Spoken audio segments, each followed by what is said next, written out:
now.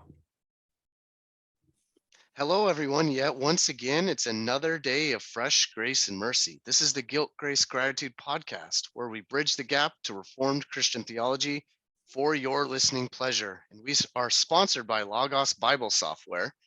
And today we're on a season 5 Apologetics episode. We're honored to have Dr. Stephen Evans on today. We're going to be talking about Western philosophy. And it is mainly inspired by his book, A History of Western Philosophy. We'll put it on the show notes, a link, published by IVP Academic. So we're going to talk to him here in a moment. As always, some reminders on some of the show notes. Of course, a link to IVP so you can get this book. And then also a link to find the closest Reformed churches near your area or someone else that you know. So you can type in a zip code and find the closest confessional or Reformed denominations near you. There's also information about bridge builders. You heard me mention Logos Bible Software. They're our main sponsor. We have some other sponsors. You're going to hear words from them about the middle of this show. And you also some individuals, some people are also bridge builders as well. And how you do that is you click the Patreon link and you find the different levels of giving. We just put that out there so you guys know in case anybody is able to help us fund us to keep growing this show. It's a couple years old and we're growing and we needs for more bandwidth and support and all that good stuff that any growing podcast needs, but only if you can and willing. We're more than happy to have this show be free for the entire world. So other than that, you can find us some information on the show notes. You can find us on Twitter and Instagram. The handle is the exact same for both. It's at guiltgracepod. You can find us on email, which is guiltgracepod@gmail.com. You can find these conversations via video on YouTube. So type in our podcast name, Guilt, Grace, Gratitude Podcast, hit subscribe. All our videos are categorized. As you guys know, we have different types of seasons, which are series of doctrinal type of focus. For example, season 5 is apologetics. You have a category of that, and then you have a category for book club, and then our other videos as well. So I think I explained enough of the show notes, so I'll let Peter further introduce Dr. Stephen Evans today. Yeah, we have Dr. C. Stephen Evans as a university professor of philosophy in the Humanities at Baylor University.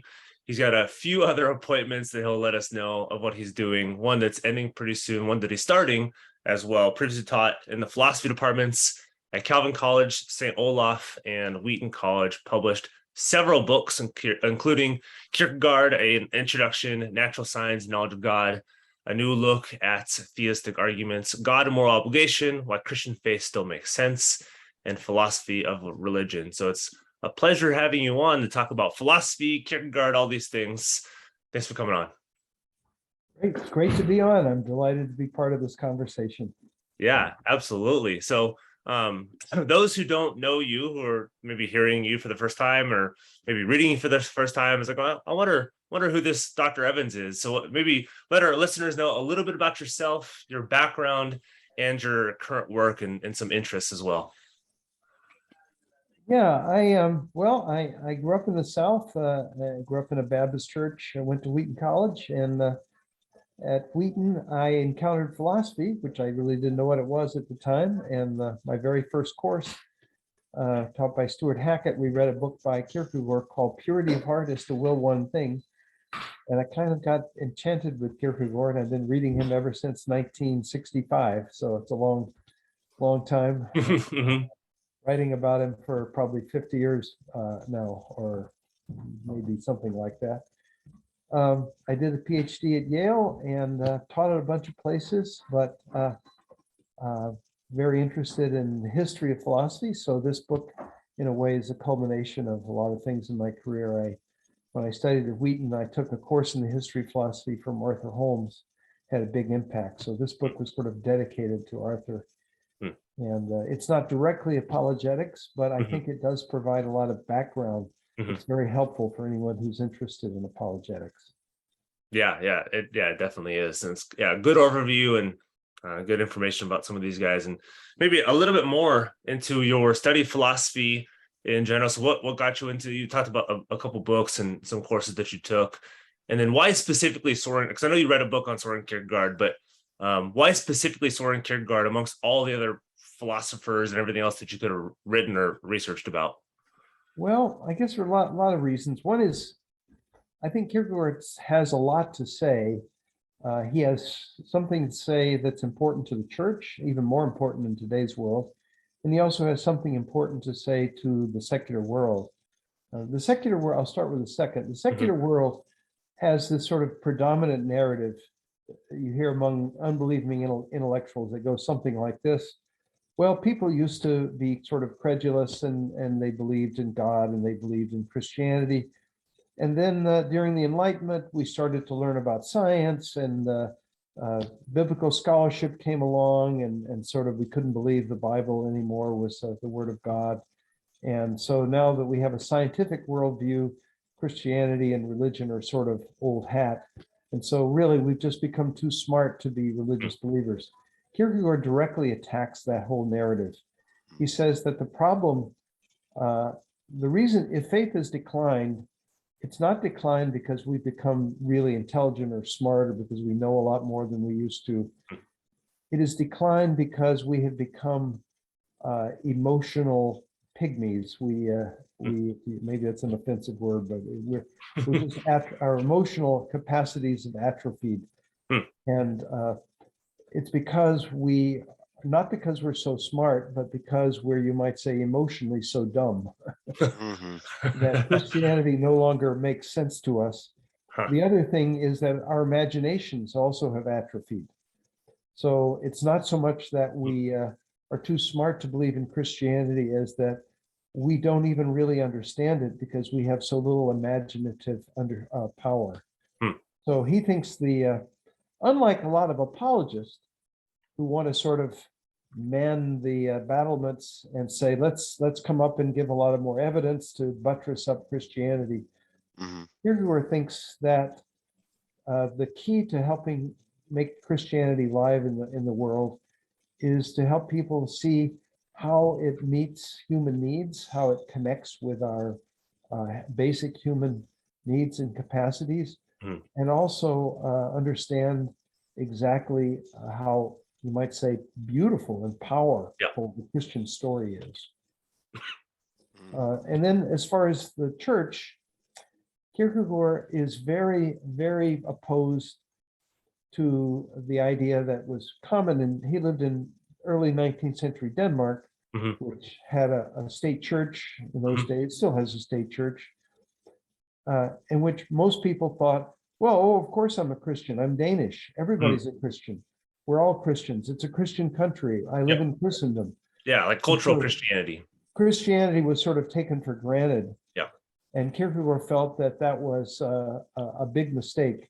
And so he calls himself actually a missionary. He says, my task is to reintroduce Christianity into Christendom, because he thinks real Christianity has almost died out. People don't understand it, don't grasp it. So, and that's, I think, a really important message today. Yeah, it doesn't sound that dissimilar from today. When we have people are touting what is sometimes called Christian nationalism. Yep. Kierkegaard thinks that nothing is more devastating to the church than to identify it with the nation state. Yep. Or any political program of any kind, left or right. That's a huge, huge mistake. And so, on his view, we're always, of course, situated in a culture and in a nation, but our primary citizenship is always in the kingdom of God. And so we may be good citizens, we may be patriots, but our ultimate loyalties must always be higher than any political program or any national agenda.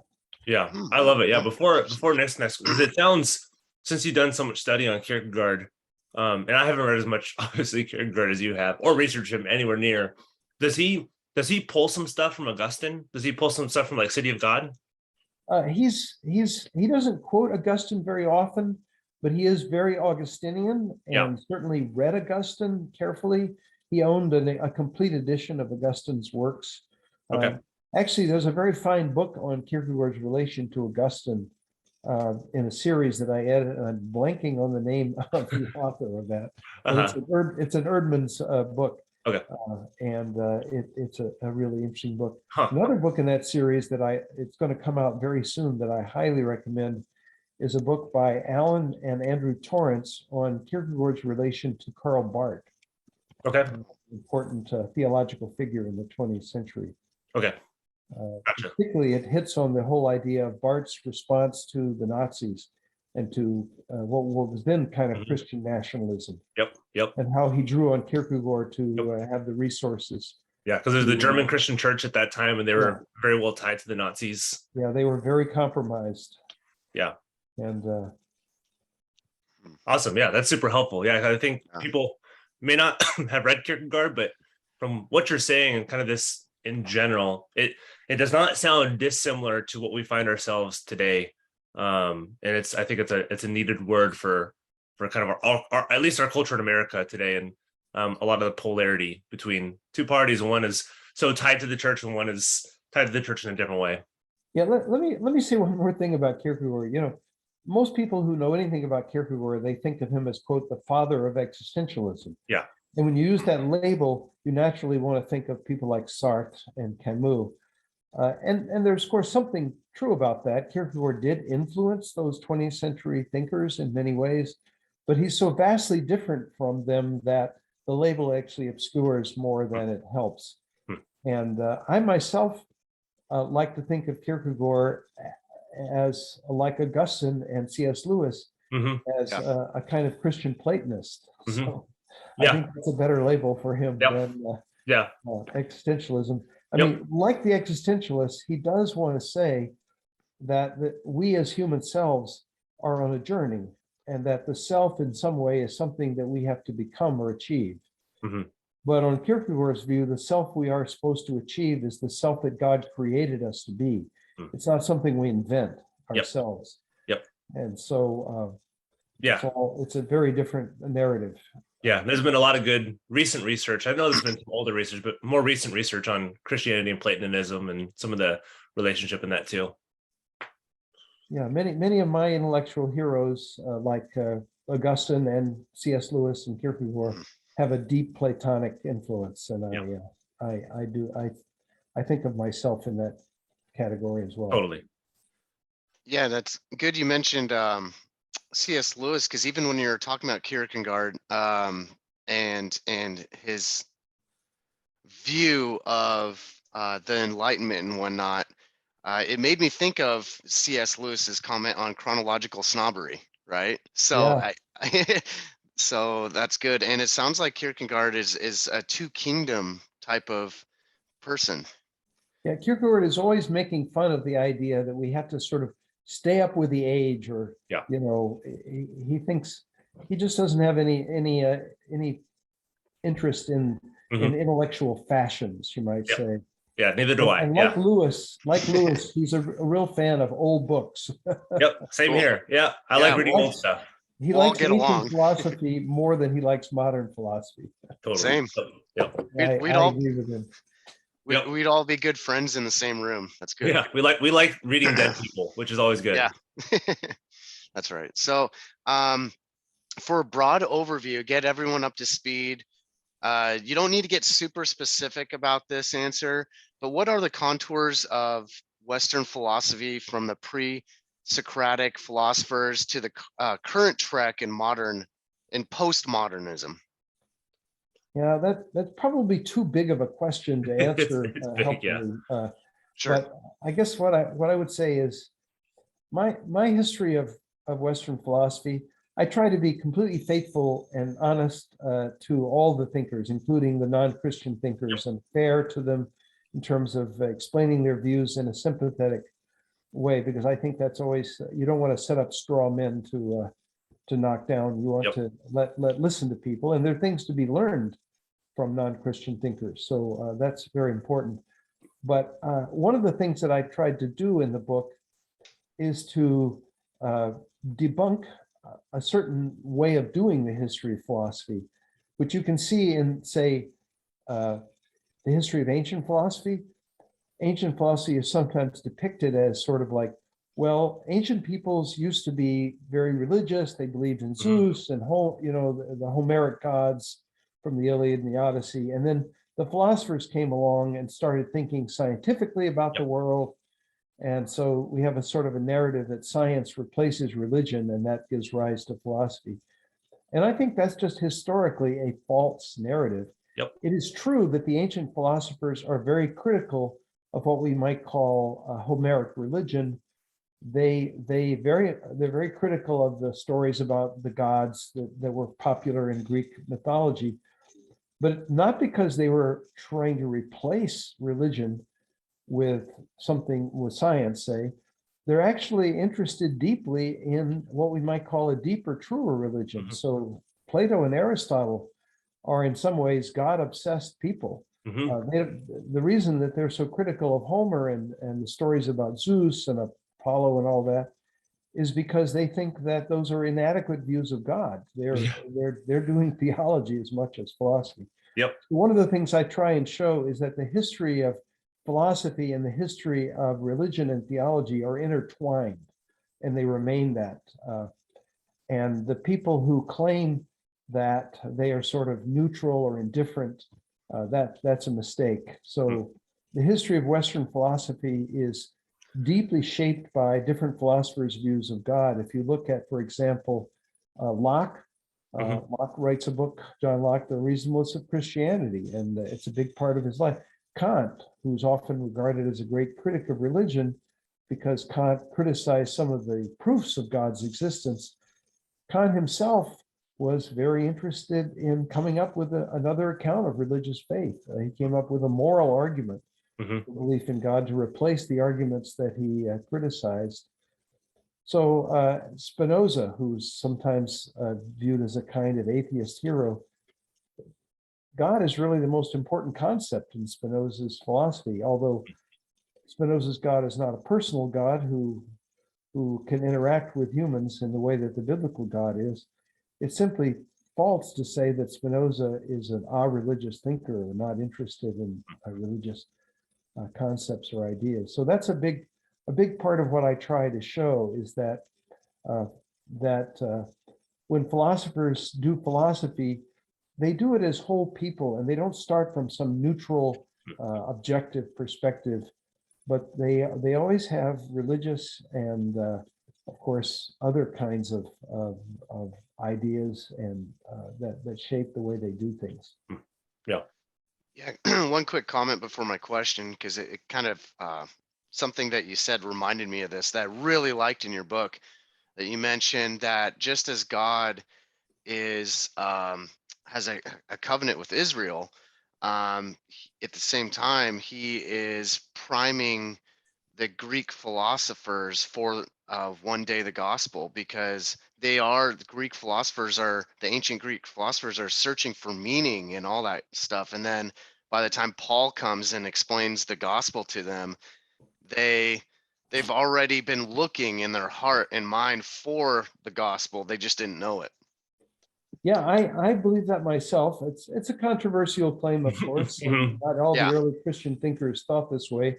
Tertullian notably diverged from that. But Augustine wrote a beautiful essay in which he more or less said, if Plato and his followers were alive today, they would rejoice because Christ has fulfilled their hopes. Yeah. So that would be one way of saying, not that Plato was a Christian or that he understood everything about Christianity. His view of God in many ways was not the Christian God, but there are many elements in Plato which, if you bring them into the context of Christianity, they really make more sense than they even do outside of Christianity. So, for example, Plato believed that there were perfect forms. They were perfect qualities, that there was such a thing as justice, an ideal of justice. There's such a thing as the good. But it's sort of hard to imagine or understand what could these forms be? How do they exist? They're not physical. But Augustine comes along and says, maybe they are God's ideas. the divine ideas. So that's a way of, you might say, locating these and making sense of these. So when God creates the world, he has ideas that, in a sense, provide the models, the forms for the creation. Yeah. Good. So, yeah, and just to sharpen my earlier question a little bit more, because I know it was really broad, but who are the major players you describe in your most recent IVP academic book, this one, The History of Western Philosophy? And what are their major contributions to the field of philosophy? Well, of course, it depends on the period you're talking about. In the ancient world, we have Socrates, who's a towering figure. Mhm. We have Plato and Aristotle, and then there are a bunch of schools that follow them. There's the Stoics, who Mhm. have very powerful, interesting ideas. There's the Epicureans, sort of the ancestors of contemporary mechanists, the atomists. Mhm. There are the Neoplatonists, and there are skeptics, people who basically say we'll never know the truth, all of which have contemporary counterparts. Mhm. The Middle Ages, of course, the great figures are people like Thomas Aquinas and Duns Scotus, Anselm of Canterbury, who are deeply Christian, although there are also Islamic and Jewish philosophers in the period. But medieval philosophy tends to be deeply shaped by religious ideas in whatever form. Yeah. In the modern period, and my book is almost 700 pages long, so it covers a lot of territory. But Yep. Yeah. but I would say in early modern philosophy, the major figures are the continental rationalists like Descartes, René Descartes, the French philosopher, Spinoza, Leibniz, while going across the English Channel, the British philosophers tended to be more empiricist minded. That is, they were more interested in experience. And we have John Locke and George Berkeley, who was a bishop in the Anglican Church, as well as David Hume, who's a really important figure because Hume grew up in a sort of reformed context, but I think reacted strongly against that. And so Hume's philosophy is, you might say, somewhat antithetical to faith in many ways. But Hume's colleague in the Scottish Enlightenment, Thomas Reid, on the other hand, I see as a great champion. And I think Reid and Hume are the two important figures in the 18th century, and they're both Scottish philosophers. And Reid is one of my intellectual heroes, along with Kierkegaard. Reid has been a great inspiration to contemporary Christian philosophers. People like Alvin Plantinga and Nicholas Wolterstorff have really taken some of Reid's insights and developed them in powerful ways in the contemporary situation and showed their helpfulness to Christianity and theology. Yeah, and maybe just to kind of peel the onion back even more, I know I started very broad and I promise I'm getting a little bit more filtered down. And you've mentioned some really great philosopher names throughout both ancient philosophy to up to more Western philosophy. And I know there's some more main names than others, and maybe there's some names that unfortunately people don't know enough about that should know more about. But Augustine, a giant figure, especially even for Christianity. I had a blast reading about him, and even Origen and some of these other people. But I don't want to specify this just to ancient Greek philosophers, but maybe overall, just to take this moment in time to could you name off maybe 2 or 3 of your favorite or the most important you feel like you need to maybe dig in and explain a little bit more for the audience that might not know who they are? Yeah, well, I think probably I think that certainly I have spent about half of my intellectual work has been on Kierkegaard, and I think Kierkegaard definitely is someone that Christians need to know and understand. He's just a giant figure in so many ways. Probably the most important Christian thinker since the Middle Ages. That would be my assessment of him.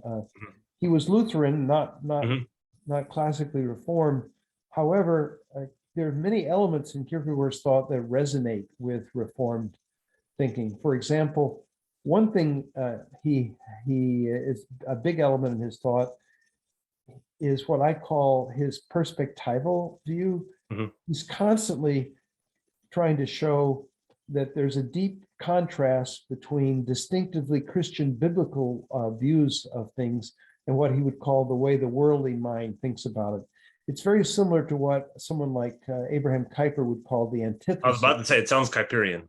Yeah, it sounds very Kuyperian, and that's been recognized. I have friends who are Kuyperians in the Netherlands who are just love Kierkegaard. They see him as a sort of brother. It's a little it's Ventilian too, because he uses that for the deeper antithesis. Yeah, definitely. There are differences too, but those are strong points of similarity. So, for example, I'm working right now on Kierkegaard's great book, Works of Love, which could usefully, by the way, be compared with C.S. Lewis's book, The Four Loves. They're both sort of Christian accounts of love, which relate charity or love of the neighbor to other kinds of love, like marital, romantic love, friendship love, and so on. And I think their overall views are quite similar. But where was I going? Well, I was going to say in Works of Love, Kierkegaard basically says, if you look in the pagan world prior to Christianity, you will see they will glorify friendship and they will glorify romantic love. The poets write these beautiful things, but they don't have a grasp. They have never even thought of the idea that we have such a thing as love of the neighbor, where the neighbor includes your enemy. That, he says, required God's revelation to bring that idea. And it's simply antithetical to the way the worldly mind typically thinks. The worldly mind thinks, love your friends, hate your enemies. The idea that we must love our enemies is so radical. Yeah. It so goes against our natural inclinations that only a supernatural revelation, which can, you might say, correct our sinful shaped views on these things. So that antithesis is very strongly there in Kierkegaard's book, Works of Love. He's constantly contrasting the Christian view and arguing that we shouldn't take it for granted. Just because Christianity, he says, is 1,800 years old, we shouldn't think that we can take it for granted. We ought to understand how marvelously powerful and original it is, and how much it goes against our natural human inclinations, which are shaped by sinfulness. Yeah, that's good. So that's an important thing. If I was going to talk about one other figure, I would talk about Thomas Reid, because I'm going to paint with a very broad brush here. Yeah. I would say, if you were going to contrast ancient philosophy with modern philosophy, one point of contrast would be this. Almost all the ancient philosophers, and Plato and Aristotle say this explicitly, would say philosophy begins when we wonder about the world. Something about the world makes us wonder. We're amazed. But modern philosophy begins not with wonder, but with doubt. Descartes, his whole project was, look, we don't really know what we know anymore. It's a mess. There are all these religious arguments, and science is changing, and what I was taught in school doesn't seem true. And so Descartes says, we need to nail everything down. We need a point of certainty. I'm going to doubt everything that I've been taught and only believe what I can show to be true beyond any possible doubt. So modern philosophy begins with doubt. Now, Kierkegaard thinks, and Thomas Reid thinks, that is a mistake. That in fact, if we begin with doubt, we never actually get out of doubt.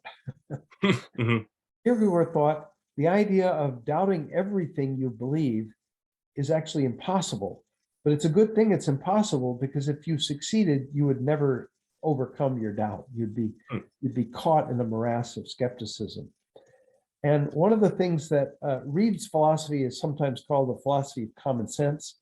And that's a, I'm it's a about to say I know that misleading- name because I know that philosophy. it's a misleading term. It had a huge influence on Presbyterianism in North America. Yeah, that's Princeton Seminary right there. Yeah, Princeton Seminary was deeply shaped by Reid, and sometimes it's called Scottish realism, Yep. or common Yep. sense realism.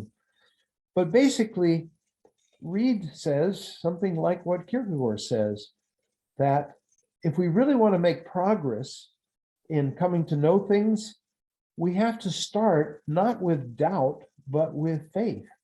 We have to start with trusting our faculties that are God-given. And we have to, not that they're perfect, not that they're infallible.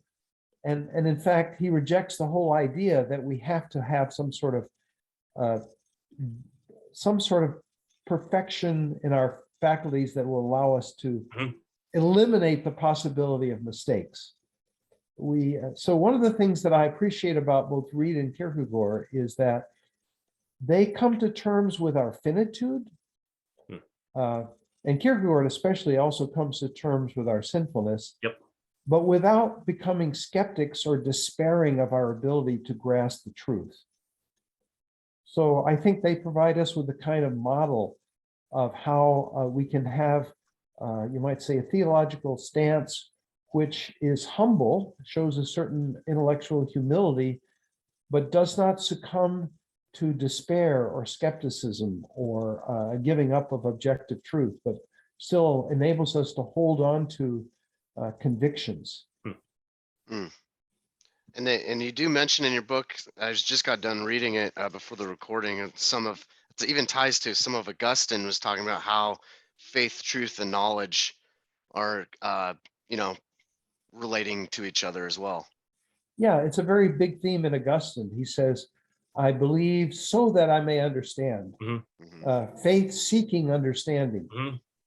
And that's really Reid's view too, that we have to begin with certain kinds of faith or we won't make any progress at all. Not that take memory. Someone like David Hume thinks that in order for us to trust our memory, we need evidence that memory is reliable. But Reid pointed out that it's impossible to come up with evidence for memory without using memory. Yeah, that's right. It's circular. If you couldn't remember anything, you wouldn't be able to come up with any evidence for the reliability of memory. And makes so your head spin. This is really what Reid has in mind when he talks about common sense. It's not like, well, listen to your grandmother, she has a lot of common sense. No, it's nothing like that. He thinks that there are something like first principles that are grounded in our intellectual faculties. And although our intellectual faculties are fallible, they are still somewhat trustworthy. And it seems as if we don't begin with having a certain degree of trust in those faculties, we'll never be able to make any progress at all. So, for example, Reid says, making fun of Descartes, he says, this is an allusion to something Descartes talks about. He says, a man who believes that his head is made of straw may be suffering from a malady of certain sorts, but it's not a malady that philosophy will be able to cure. It's not the kind of illness that philosophy is going to help you with. If you think your head is made of straw, you have bigger problems than thinking better. Yeah, totally. So with my last question, and I'll let Peter ask some as well, but you can get as personal as you want on this or not. But as a Christian, how does your philosophical studies help and inform you, and also in engaging with non-Christians?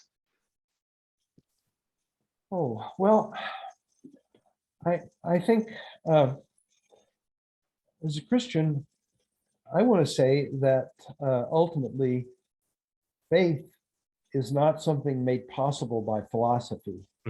It's more that faith is God's gift, something that God grants you.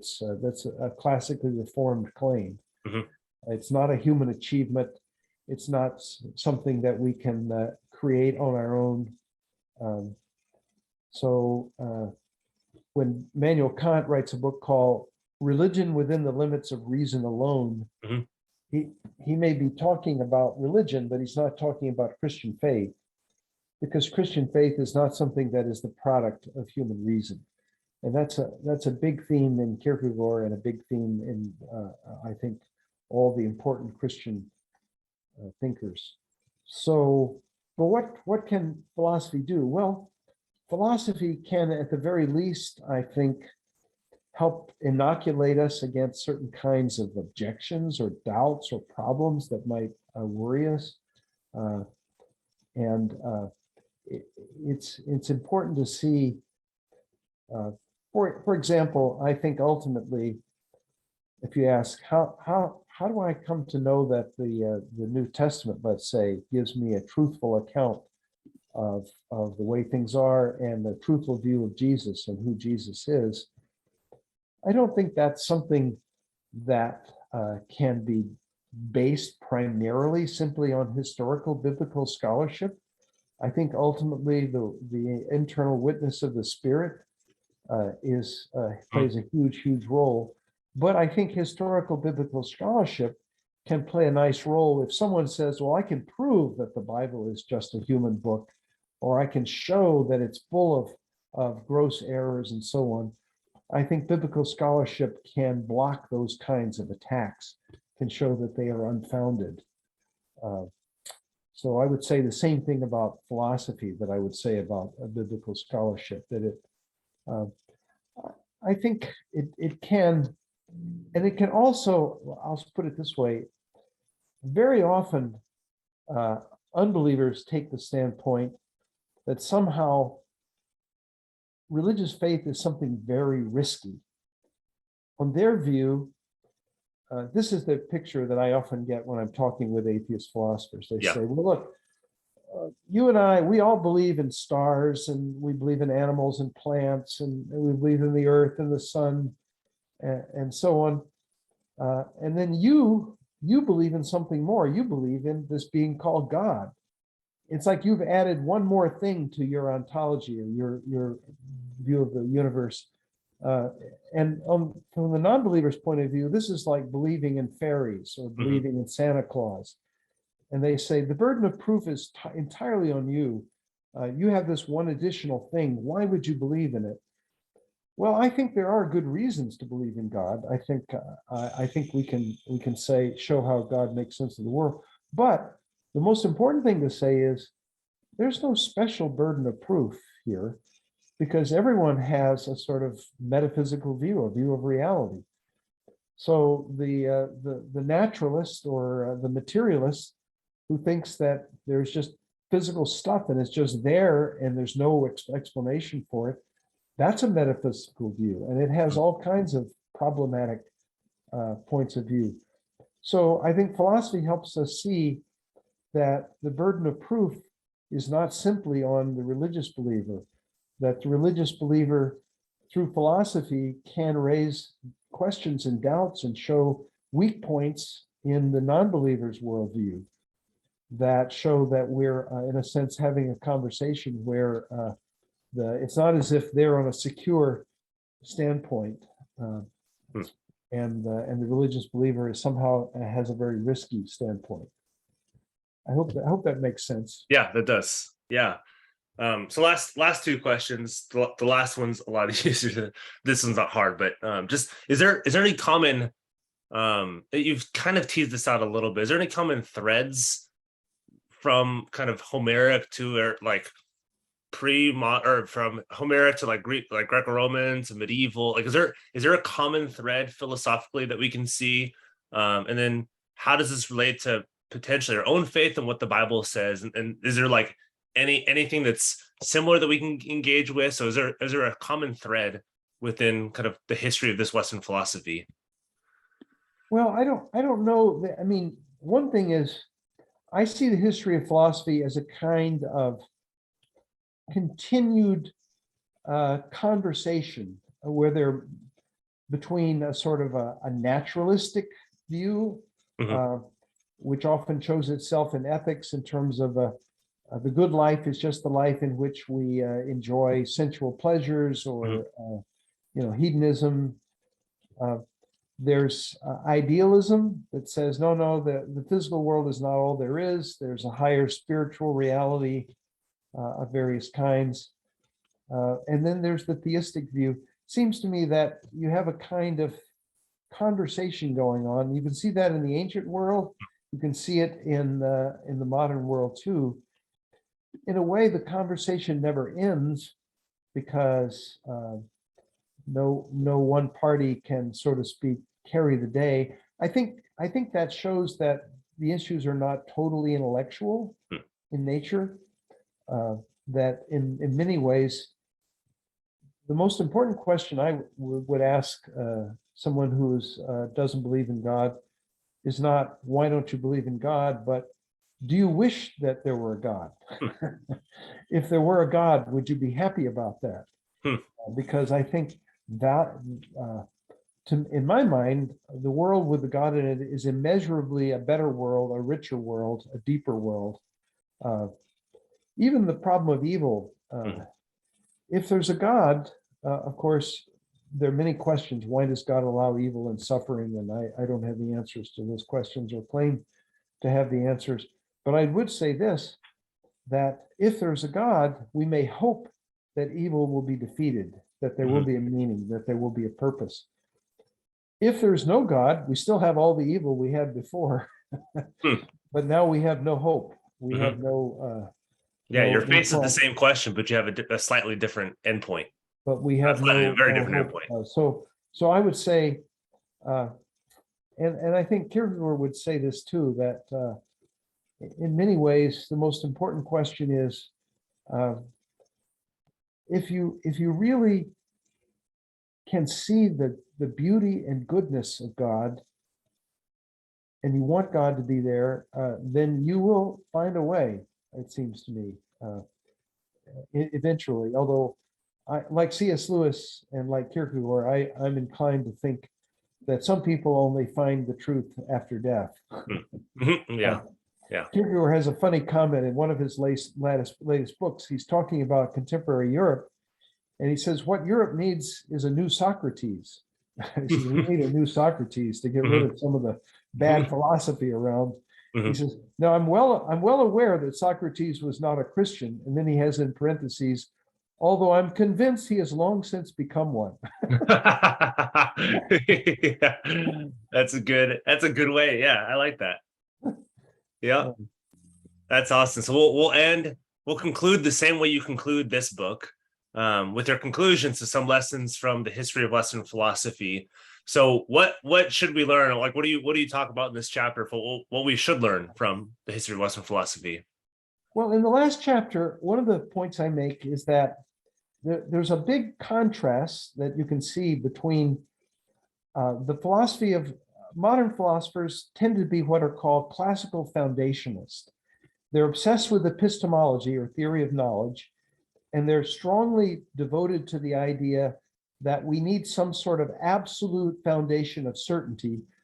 And they're all looking for a method, the method that will give us that certainty. So in the book, I try and show all the different views of what that method is, but they're all engaged in that quest, all except, I think, for Reid and Kierkegaard, who are the big exceptions. But in the contemporary world, we have some people who are called postmodernists who are disillusioned with that whole project. They think that the quest for certainty is a big mistake. John Dewey wrote a book called The Quest for Certainty, in which he said that's the mistake of Western philosophy. They're always looking for this absolute certainty and they can never find it. I think there's something to be said for Dewey's point.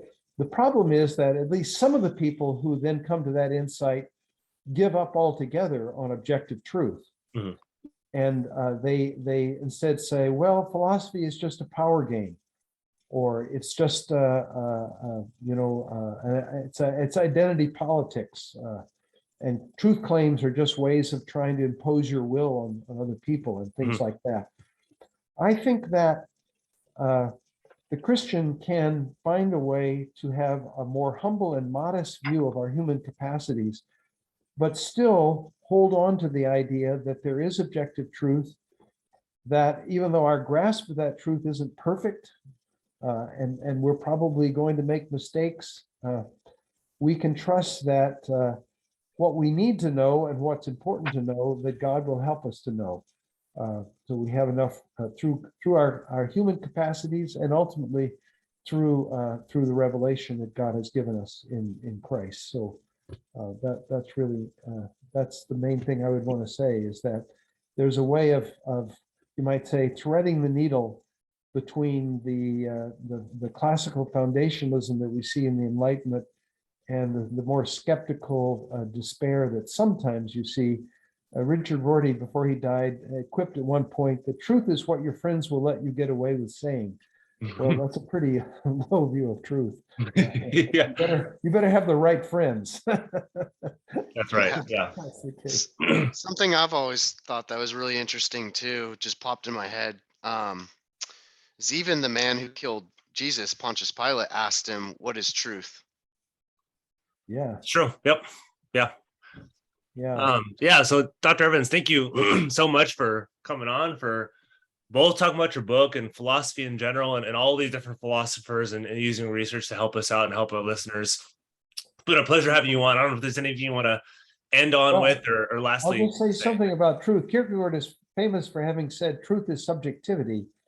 And many people confuse that with saying truth is subjective, but that's not what he had in mind.